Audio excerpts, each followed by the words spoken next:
Welcome to Ahead of the Game, a podcast brought to you by the Digital Marketing Institute. This episode is a big Q&A, where we explore an area of marketing through a leading industry expert. I'm your host, Will Francis, and today I'll be talking to Dawn McGruer about how we can get the most out of LinkedIn. How we can use the platform as a marketing and sales tool to grow the reach and reputation of businesses and the people who run them. Dawn is a speaker, author and strategist specialising in digital marketing. She runs Digital Consort, a digital and social media academy that trains professionals to be more effective in their marketing. She's the author of Dynamic Digital Marketing, a popular book on the subject published in 2019 by Wiley. Ranked in the top 1% of influencers on LinkedIn, Dawn has a wealth of experience in utilising that platform. So today, I'm going to ask her all about how it's done. Dawn, welcome to the podcast. It's great to have you on. Oh, thanks. Well, it's a pleasure. And LinkedIn is always my favourite subject to talk about. So it's going to be a great session. Good. That's great. Yeah, it does seem to be a platform that you particularly excel on. And so I suppose just to sort of set out our, stall a little bit, I mean, just tell me, in your experience, how is LinkedIn fundamentally different to all the other social platforms out there? And how do you specifically get value from LinkedIn? Sure. Well, LinkedIn, if you think about it, it's one of the oldest social networks, and many people, I suppose, don't even realize that LinkedIn came out before, Facebook, back in 2002. But LinkedIn has always been the network of choice for me for a couple of reasons. And the reasons that I love LinkedIn at the moment is the fact that you can get reach and engagement on LinkedIn for free. So unlike Facebook, where, if you're using Facebook pages, you're having to utilize things like advertising and paid social. So with LinkedIn, I've amassed maybe 30,000 direct connections and probably the same in followers. So a huge global network, but each and every time you post, it's super easy to get reach and to get the content out to the right people and target the right people. The other thing with LinkedIn is because it's B2B, it's very much orientated around getting engagement and forming these deeper relationships. So for me, it's been a central network whereby I can get leads and generate new customers, but also a really valuable network of people who can be suppliers, partners. And I see it really as the key network for community and collaboration. Yes. So you're saying that you think the algorithm is easier to work with, or it's less kind of penalizing of organic content than other networks, do you think? I think because there's less. I mean, if you think about the amount of content on things like Facebook and the amount of people utilizing it, people tend to log in LinkedIn far less. They're using it on an app, but there tends to be more of a focus, I guess, on content that is geared around business. So a lot of the white noise that maybe you get on other social networks isn't there. And the peak times of usability, I suppose, is the working day across all countries. But with LinkedIn, I guess with the algorithm, when you're posting, if you're using things like hashtags and you're categorizing whatever you're posting about in a topic, it means that you're not just reaching the people in your own network, but you're reaching people who are genuinely interested and the right people that you want to be talking to. So I think it's an easier network to crack in terms of building quality network and targeting the audience that you're trying to reach.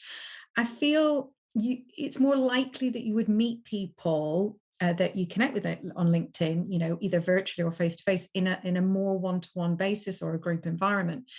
And 80% of our business comes from LinkedIn. So it's definitely a network that people see and feel is central to the hub of doing business. It's not just about kind of posting what we're doing and showcasing our lives. There's a deeper element, I think, whereby transactions take place, partnerships are formed. And, I've had huge amount of alliances that I've met on there that has brought opportunities that I could never have planned for, because you can position your content and it's much easier to get seen and found on LinkedIn than any other network, because people can search by your name, they can search by content topics, and also your brand or business.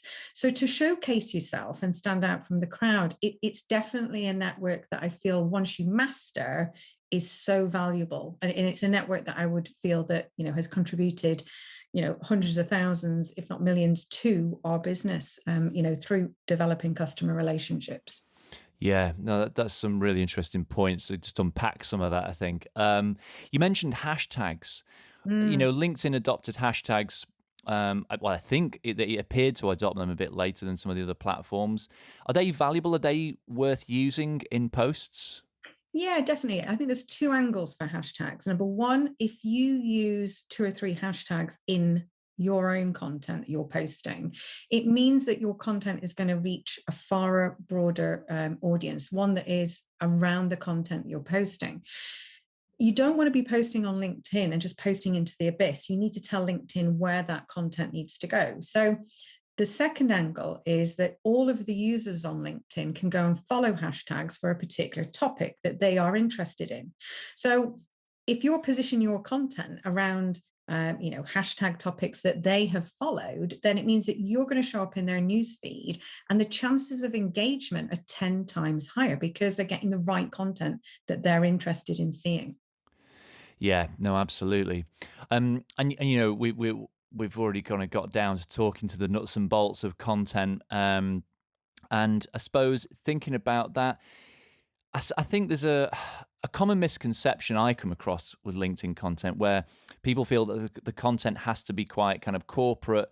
And I think they lose sight of the fact that it's still humans that you're making the content for sometimes. How emotive, how personal can we make content on LinkedIn? Or should we always just be keeping it quite business and corporate? I think if you think about social networking, it's like imagining your news feed like a social networking event. If you see each piece of content like a person in a networking event, someone coming up to you and saying, I've created an infographic, I've created a video, what do you think about it? And you try and react in a human way, it brings the essence of real life networking, to the online community. People are marketing their brands or businesses, but they're marketing it to people, not industries, not sectors. And I think if you create content with a human in mind, you're going to get it right, because we can still all have a personality and, be funny and expressive and emotive and share things, but be a corporate professional brand. People go onto social media to be entertained. And what we can't lose sight of is that it's not a one-way thing. We have to be posting content that's adding value to our audience, but also content that they genuinely want to see. We can't be constructing content from the inside and pushing it out. We have to be listening to our audiences, our customers, our potential partners, etc., and be thinking about what do they want to see, what do they want to engage, and how can they take value from maybe your insights, your tips, and your trends. So it has to be a mix of media, I feel, and content within LinkedIn can be about what you're doing. People want to see that. They want to get an essence of who you are and what your personality is, because that is the brand, and storytelling is what we're doing on social media. So the people in the teams, the people in the business, that is, it's got to be a key part of the content. We don't just want to be seeing boring press releases and corporate content and brochures and things like that. The world has moved on, so video is definitely a key part, and something that has got a huge amount of consumption opportunity on LinkedIn. Yeah, absolutely. I think that's it, and I think that you raise a good point there about just in general this thing where so many businesses use social media and they think they're doing social, but they're not really being social. They're not acting in a social way. They're just pushing out content like they would have done 50 or 60 years ago in the channels that were available then, right? And so the challenge is to businesses to be truly social. Like I say, when I look through your book, you talk about the magic 10. And this I'm so idea, glad you saw that. I'm so glad you saw it. It's my favorite yeah, because when I started teaching social media and when I started working in digital marketing, back when the internet began, people were using social media in this one way, push out of content. And it was like a road to communication, but without the opportunity for people to interact and reply. So you have to have a balance. You have to think about when you put content out, that it's like a networking event. It's like starting that conversation and you're expecting a reply. So you have to be able to ask people to take action. So if you want someone to comment, we have to ask. If you want somebody to engage, then you need to also engage in their content too. So the Magic 10 was constructed around the fact that everyone said they didn't know what to post. They didn't have time to post. Resource was a big issue and still is.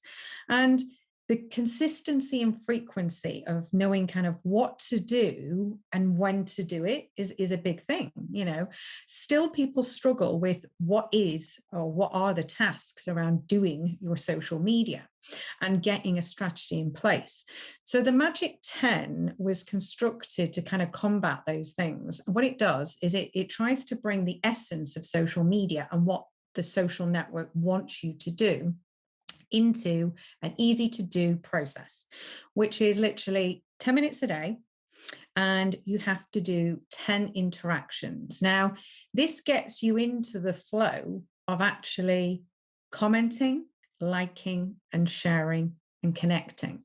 So what we want you to do is each and every day, if you're using your LinkedIn app, just check in with the network, say morning, noon, and night. And each time you go on, look at the news feed and think about, how can I interact in a human way? How can I treat my news feed like an event? And what you need to do is, if you see a piece of content, imagine that person in front of you and how you would react. So people often are more comfortable with liking a piece of content or even sharing a piece of content, but worry more about commenting.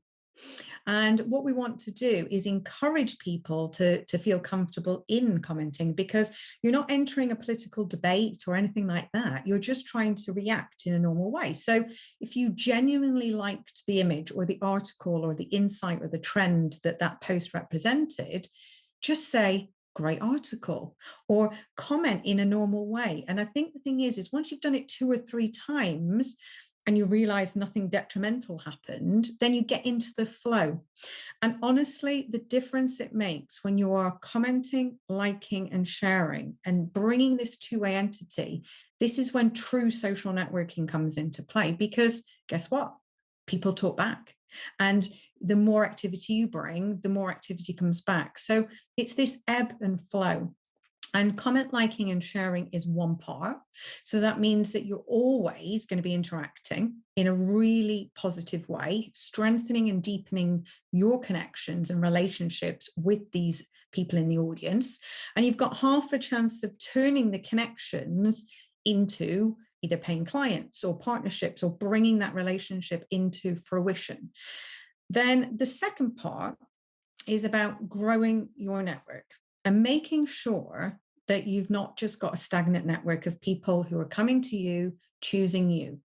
Because one of the complaints I hear about LinkedIn is, that we get headhunters coming to us, or people are trying to connect with us we don't know. Well, the rule of thumb is, if someone's completed a profile and you go and check out that profile and they look like a real life human being that could be a positive part of your network, well, why not connect?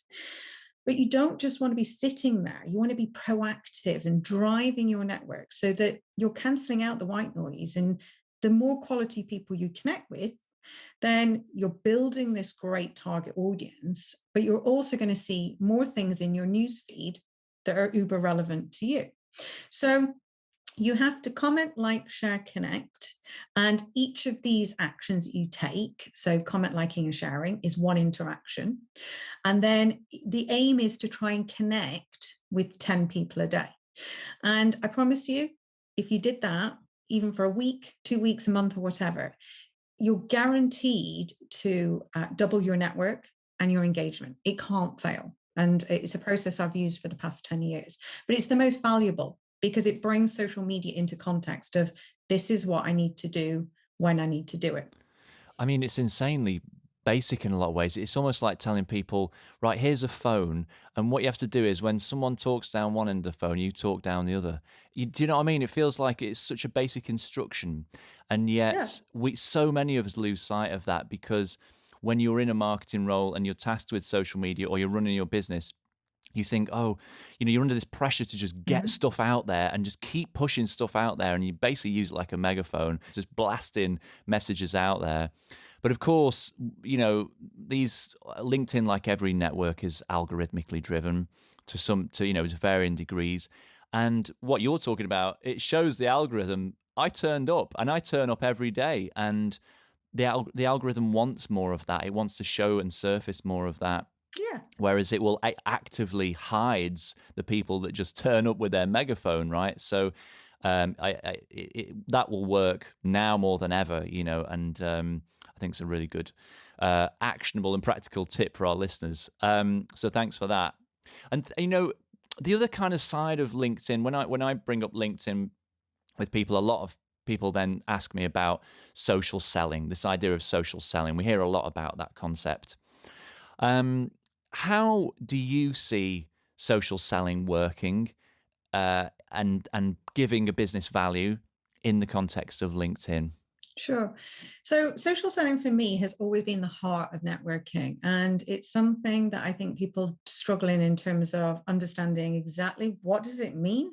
Well, social selling is actually weirdly the act of not selling. And what happens on social media is there's this compelling kind of urge where we want to be promoting products and services and selling all of the time.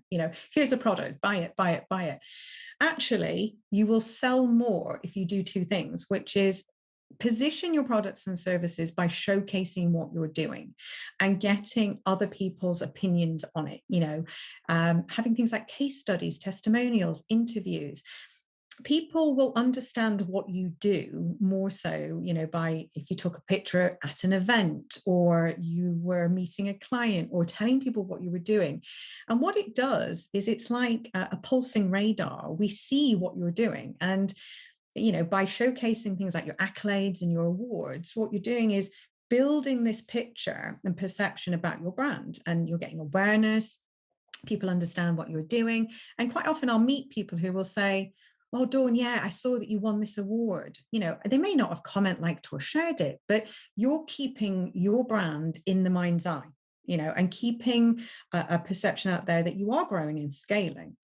The other thing is with social selling, it's about doing the things like the Magic 10, forming deeper relationships on LinkedIn. And this is something that I feel very passionately about because digital marketing is a huge process. There's a lot you could be doing. And I'm kind of encouraging people to slow down and work smarter, not harder, and kind of less is more quality content, more quality reaching out and making connections. So instead of just connecting with someone on LinkedIn, I would urge you to connect in a deeper way. Have a really good look through their profile. When you connect with them, pick something personal out of that profile and tell them that's why you're connecting. And then to take the relationship even further forward, if somebody connects with you and maybe sends you a message on LinkedIn, instead of going to the standard response, which is reply, type in your text, etc., stop for a second and think about how could you make that different? And one thing that I do, which has increased our engagement by 373%, which is pretty massive, is just pressing the microphone in the messages and leaving a voice message back.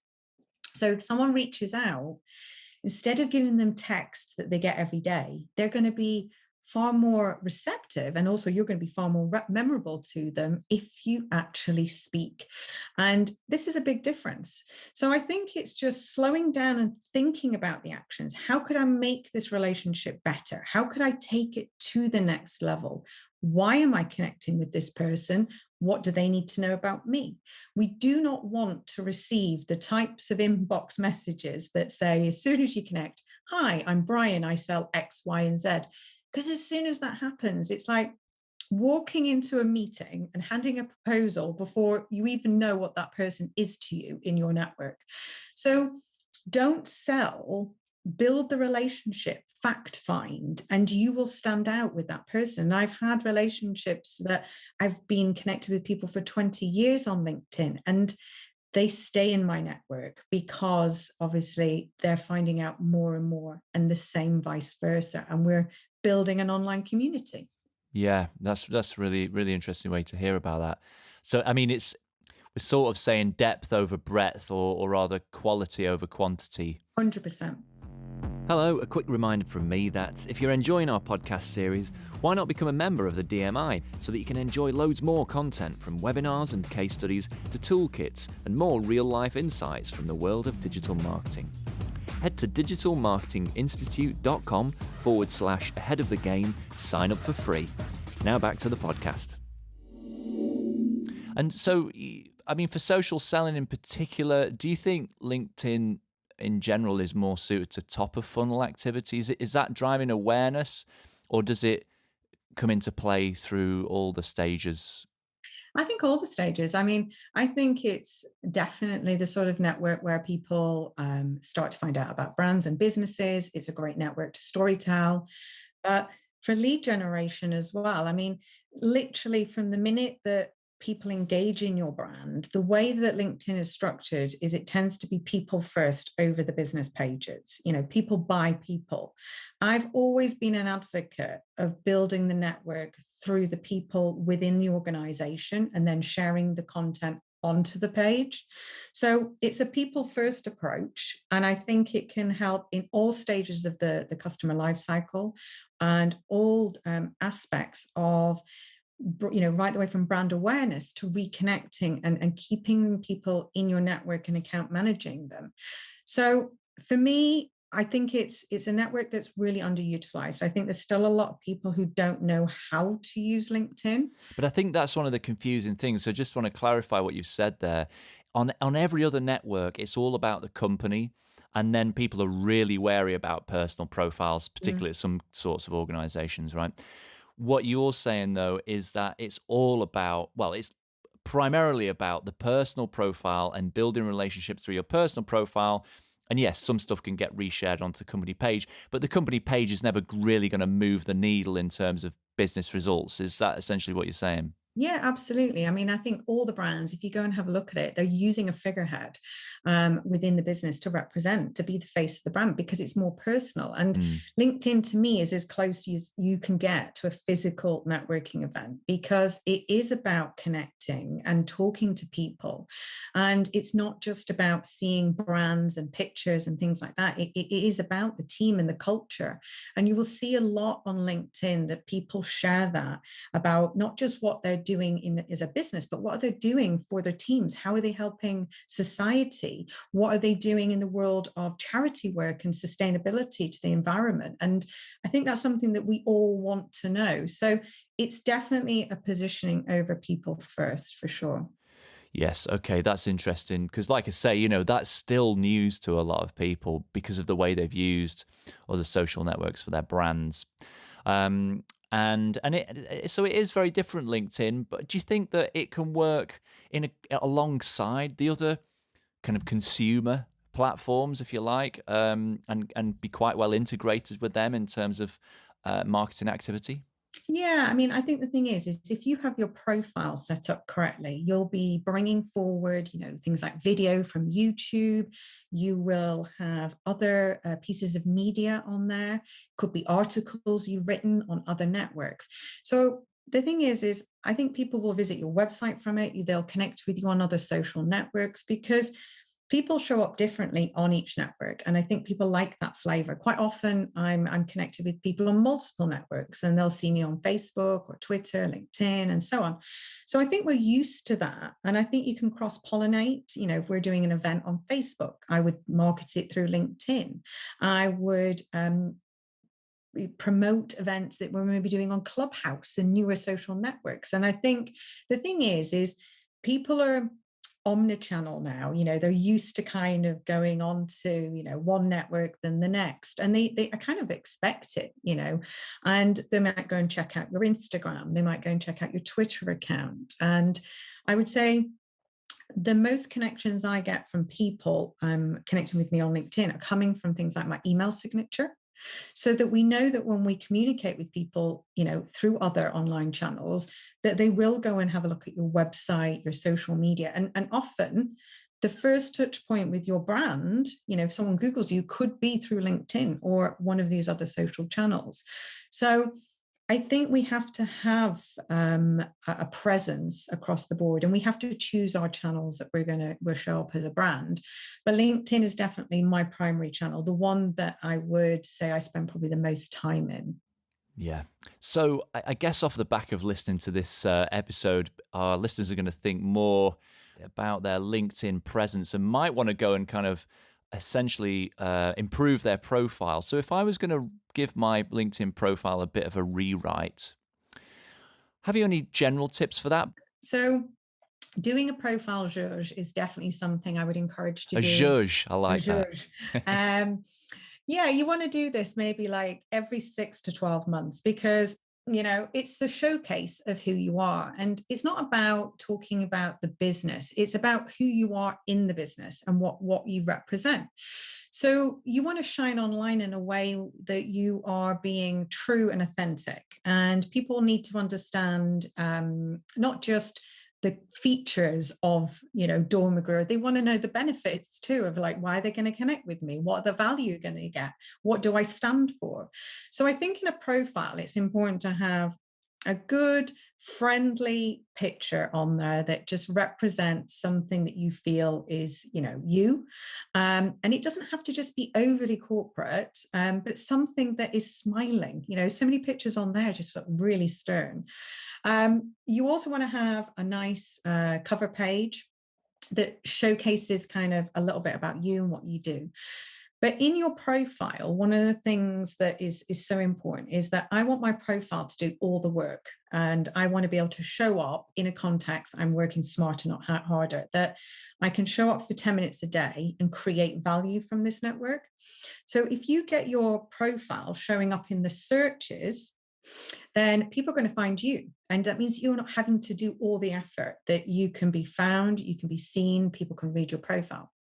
So people will do a search on LinkedIn. And one way that you can improve your profile to appear in those searches is about getting your keywords on there. So people endorse you for different skills.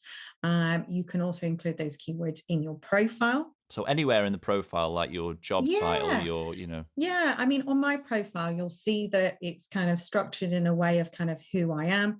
My profile, the way that it reads is me talking as I would as a person to someone, explaining what I do, what I feel passionate about, what I stand for, my mission and vision, and what I've done in my career, and what I do for my clients, so that when someone's reading a profile, they have to have a reason to then take action.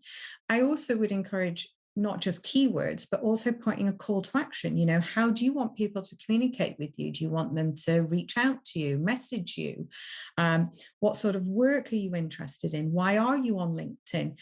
So it's less of the CV approach. It's more of the authentic person that you want to be seen on LinkedIn for, and the things that you feel that would be important to tell someone, and not just selling yourself to someone.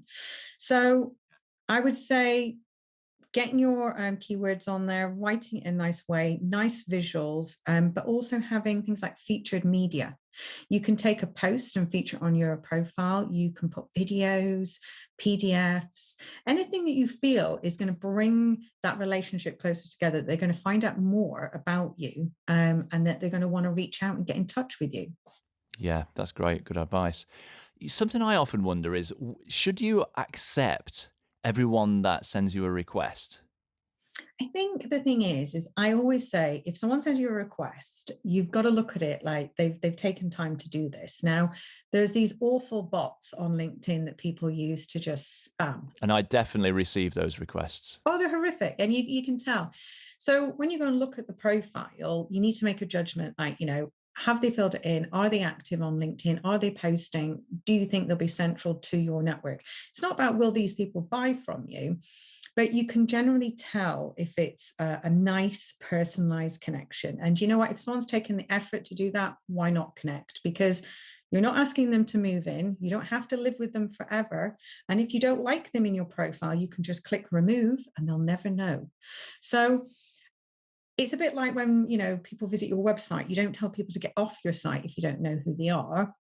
But if people engage and take it a step level and send you an email, you'll choose how you want to, have a relationship with that person. So I think the thing is that if it's a spam, just get rid of it. And if it's someone who genuinely has taken time, why not accept it? Because these people will have networks themselves. And every time that you are interacting on LinkedIn, their network has seen that too. So, it's important to think about it, not just one person you'll be reaching, but it could be a whole host of other people that you would pull through into your network through that one person. A bit like the 6 degrees of separation. Absolutely. No, absolutely. Another question. See, all my LinkedIn questions I've been meaning to ask someone are coming out now. What do you think? What do you think about Inmail? I think the thing is I would use it as my last resort. Okay. So generally, if you're growing your network in a meaningful way, in the right places with the right people, then 9 times out of 10, you can get introduced to that person. And I always call it warm calling, because if I use somebody to get in touch with someone else, it's almost like they're kind of giving me that social proof that I'm, I should be spoken to and I'm a good quality person. So Inmail for me, I think I've used twice in the past 10 years, because I think there's always a route around it. And I might go and start comment liking and sharing that person's content, getting myself in their radar and investing time. And the thing is if you try and make contact with someone through a recommendation and they don't want to talk to you, then maybe they don't want to be connected to. So, get the hint. Not always does everybody want to talk to you, really. So Inmail for me, use it as an absolute last resort, because you know what, there's always other ways. I mean, I use app mentioning to kind of get myself in their eye line. I might share some of their content, buddy them up by comment liking and sharing. I might even just connect with them and I don't know them, but I put a note on there, a personal note that says, do you know what, the reason I'm connecting with you is this. And I'll have looked at their profile in advance. If they still don't want to connect to that point, I don't think it's worth an Inmail. So those people want to, not connect, and we should leave them be. That's true. A lot of the requests I get are people who they include a note with the request. Yeah. And usually people who include a note are the people that I ignore, because in the note they say that they are, investigating a potential partnership or something, like they provide a service that I'm actually not at all interested in. And I often think, God, actually in some ways, if you'd not bothered with that text, basically declaring I'm a salesman and I'm approaching you, I might have accepted it. Yeah. But obviously the right thing to do is to include a note, but not just declare your salesiness, and actually find a common ground and write something unique and bespoke and personalized, right? Well, this is it. When you connect with somebody, you don't, you shouldn't have this sort of sales first approach. It's about the person and the value in your network. So if I'm contacting someone, I need to be thinking about what value I'm adding to them, not the other way around. So I would never, ever suggest putting notes in saying, I want to talk to you about X, Y, and Z. I mean, it's just the wrong way. I would get them into your network through something that is, as you say, well, more personalized. Look at the profile, see what a synergy there is. And, quite often I'll connect with someone because I've just seen that they actually live down the road or their offices are in my, area. And people go, oh, you must know such and such, and that's the way that dynamics in people work. We don't want someone to go, well, I'm looking to find out who the procurement manager is, and it's just wrong in so many ways. And if you were at a networking event, you would probably find that person has walked away from you and used every excuse to get away. It's not right. So relationship first, sales second. Absolutely. And I mean, the way that I've used LinkedIn for kind of sales type activity is as a directory, and basically finding out the who has a certain role at a certain company, and then maybe just knowing their name. I can use something like Hunter, which is a tool that tells you email address formats for companies. So you'd find out his first dot last name at company.com. And that's another way, I'd even do that before using Inmail or a spammy request to connect, I think. So, yeah. And I think sometimes, just if you want to connect with somebody and they accept, just leaving a little voice note or something. And I got a message today, actually. I just dropped a note to a customer that came up in my news feed, and I saw a post, and I hadn't connected with them since COVID. So I just sent a voice note saying, I've just seen this post. It was really interesting, the article I read. So I'm just reaching out to say hi and check you're all good. And then that customer came back to me and said, you know what, Dawn, I've just been actually looking at doing X, Y, and Z, and we need some training. So I didn't sell in that message. I was just literally touching base just to do some account management, really, and being personal. And then you get business on the back of it. So I think that's a far nicer approach than trying to hunt people down through email or any other means. Just try and connect in a genuine way, and then see how people are, and just touch base if you've seen what they're doing or they've won an award. Congratulate people, but do it in a personal way. I mean, for me, that's one of the core kind of strategies or tactics for social selling. It is selling without selling. It's approaching people and adding a bit of value. It's saying, yeah, I saw this thing, thought you'd find it useful. Not asking for anything back. And that's hard. I just run into so many marketers. They're hardwired to put in some sort of click here, buy now, and they find it really hard to just offer value and then walk away without asking for anything back. But that is how you build far relationships. Stronger positioning. It is. I totally agree. Positioning is a very powerful tool when people can see the authenticity of who you are and what you're doing. And I think the thing is, with social media, we want things to play out. We want to see how that person is doing through the brand, the business, and so on. So your content has to give that essence too. And it's not, as you say, all about promotion. I mean, we try and kind of encourage people to post on LinkedIn thinking about theming their days so that, they don't fall into the trap of, sell, but they talk about inspirational stories one day. It could be informational stats and facts the next day, and giving tips and insights. So having themes will give you a stronger context, but also a consistency and frequency that people will come to accept and also love, and they'll start, commenting, liking on your Tips Tuesday or your Wisdom Wednesday or whatever you're going to be doing. And I think people like that. They just want to know that they're not being sold to. So this is why things like live video is great on LinkedIn, because it's not the big corporate whooshes of logos. It's just you showing up, talking to somebody, and just being true to who you are. And if it's an interview, people will listen and get involved and talk back to you. Whereas if it's just sell, people don't have that need to engage unless it's actually relevant at that time and they're in an evaluation stage of, wanting to purchase. And how often does that happen? So it's about being there and being there for people when they are ready to buy. But LinkedIn, for me, I get people who will recommend me or training courses who have never worked with me, but have just been connected with me. So, the referral source of LinkedIn is massive, and people will just go, I see Dawn McGruer all the time. I know she does digital marketing. She's got a book, get in touch with her, and to have people being your PR that you've never even worked with is amazing. And that's how strong content and community can be on LinkedIn. Absolutely. Yeah, it is. I know our time is running short. I've just got a couple more things to ask you about, really. It's been really interesting so far, but I'd love to hear. I mean, you touched on video. How are the best people on LinkedIn using video? And where do you think that's going on LinkedIn?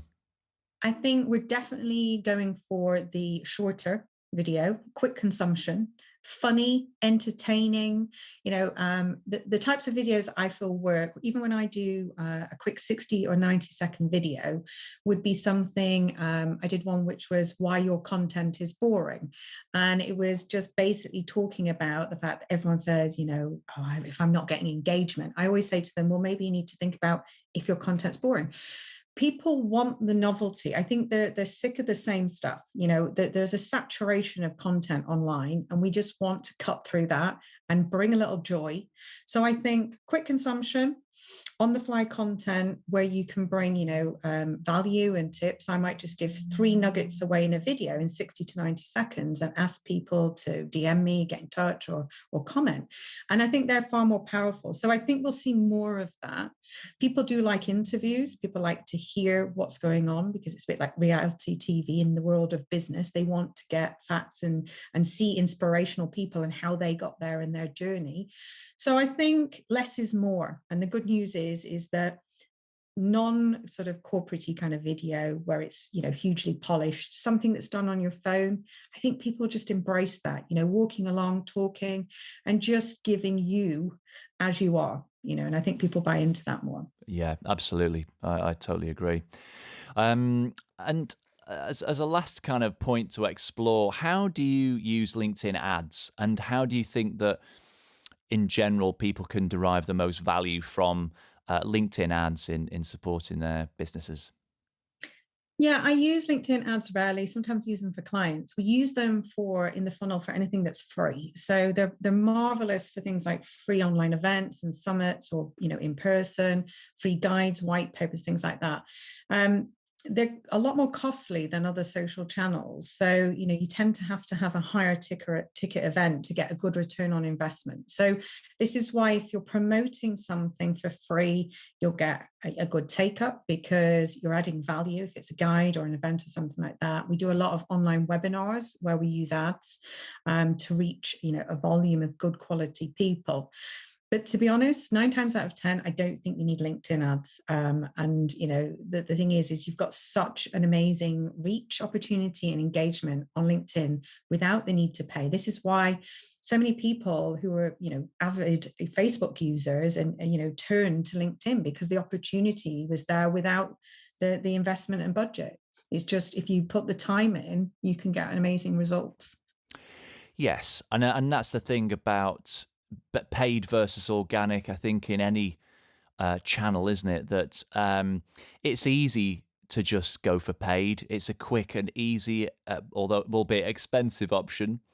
But if you want a sort of permanent and ultimately, not free, but something that sticks around and that brings back value to your business over time without you having to constantly pay money, then it is about putting that extra time and effort into building a presence, even a community, dare we say, in these spaces.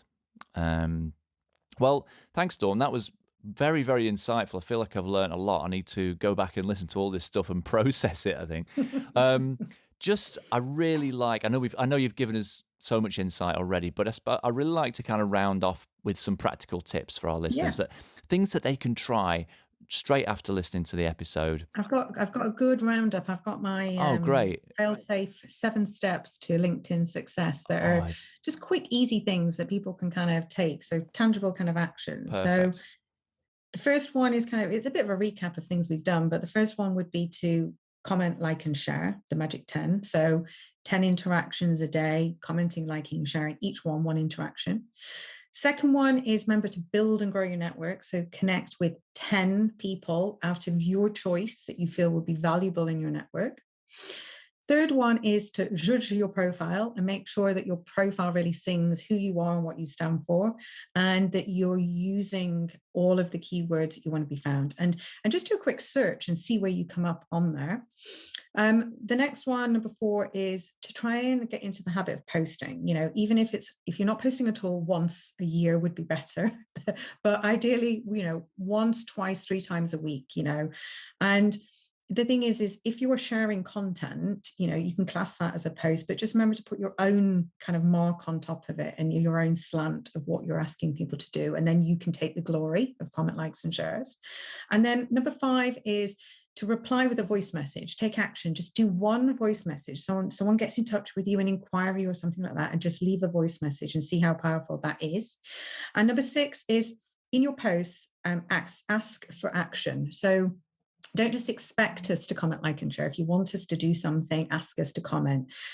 You can use polls and things like that to get interactivity, but ask us, because we will definitely be receptive. And the number 7 is my cheeky way of getting in front of other people and getting to a broader network. So we've talked about hashtags, but as well as including hashtags, putting it at mention. So even when I share content, it could be someone like the Telegraph has posted something. I'll share their content and say, thanks at Telegraph. And I'm shamelessly getting myself and my profile in front of all of their audience. So it's a completely legitimate way, but it's these clever little tactics that will just make the difference of, reaching more people. So hopefully that was a helpful summary. Oh, that's amazing. I love that. Thank you so much. Well, thanks, Dawn. Really appreciate that. I feel like we've learnt a huge amount. Where can our listeners find you, your business, and your book online? Absolutely. So easiest way is to go to dawnmcgruer.com. If you can't spell that, you can always type in Business Consort, which is the academy, the Digital and Social Media Academy that I founded back in 2005. And you can find the book and also my podcast, Dawn of a New Era, on there. And of course, you can connect on LinkedIn. So I am the only Dawn McGruer on there. So, if you find me, you've definitely got the right one. Fantastic. We'll do exactly that. Thank you so much, Dawn. Really appreciate your time. No problem. Thank you so much for inviting me. See ya. Take care. If you enjoyed this episode, subscribe wherever you get your podcasts. And for more information about transforming your marketing career through certified online training, head to digitalmarketinginstitute.com. Thanks for listening.